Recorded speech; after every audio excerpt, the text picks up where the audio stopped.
بدي تحكي لي شو صار معك بالضبط. كنا طالعين رحلة. أول مكان هو بس أنا والله ما بعرف اسمه. مشينا رحنا نشوف عند المي السخنة، رحنا نشوف الشلال. واحنا راجعين في ولد بيقول لك موج موج موج. حلو. اجا الموج.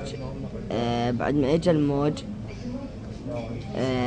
اجا الموج ايش غرق معه بجوز 10 طلاب على ما اظن، يعني زي ما حكينا. بعد ما كان في 10 طلاب غرقوا. انا غرقت وحسيت مسكت بحجرة. بعدين صاحبي رفعني من ايدي، مسك ايدي وطلعت. طلعت فوق على الجبل. اثنين مع بعض وقعوا بس طلعت. لا بجوز احمد، هسه الناس بدها تتاكد منك من شغله، انت طلعتوا بباص المدرسه ولا بباص سياحي مع شركه؟ لا، باص سياحة مع الشركة. يعني احنا ما بدنا نحط اللوم كامل كله على المدرسه، انه الهدف من الموضوع كان في باص بشركه سياحيه طالعين معهم. كم كابتن كان معاكم طالع؟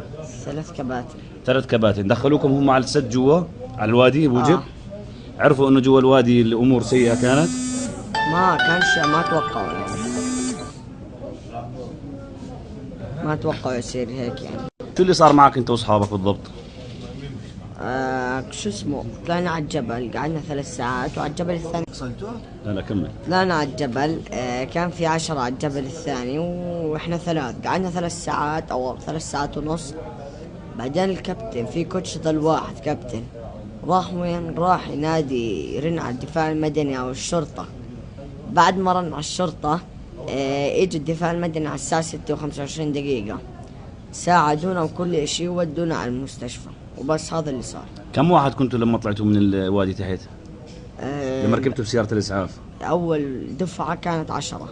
استنيتوا بسيارة الإسعاف أنتوا كنتوا 10 ولا أكثر من شخص؟ 9 أول شيء، هذاك العاشر ما كان فيه شيء. يا سيدي، هني الناس بسلامتك إن شاء الله.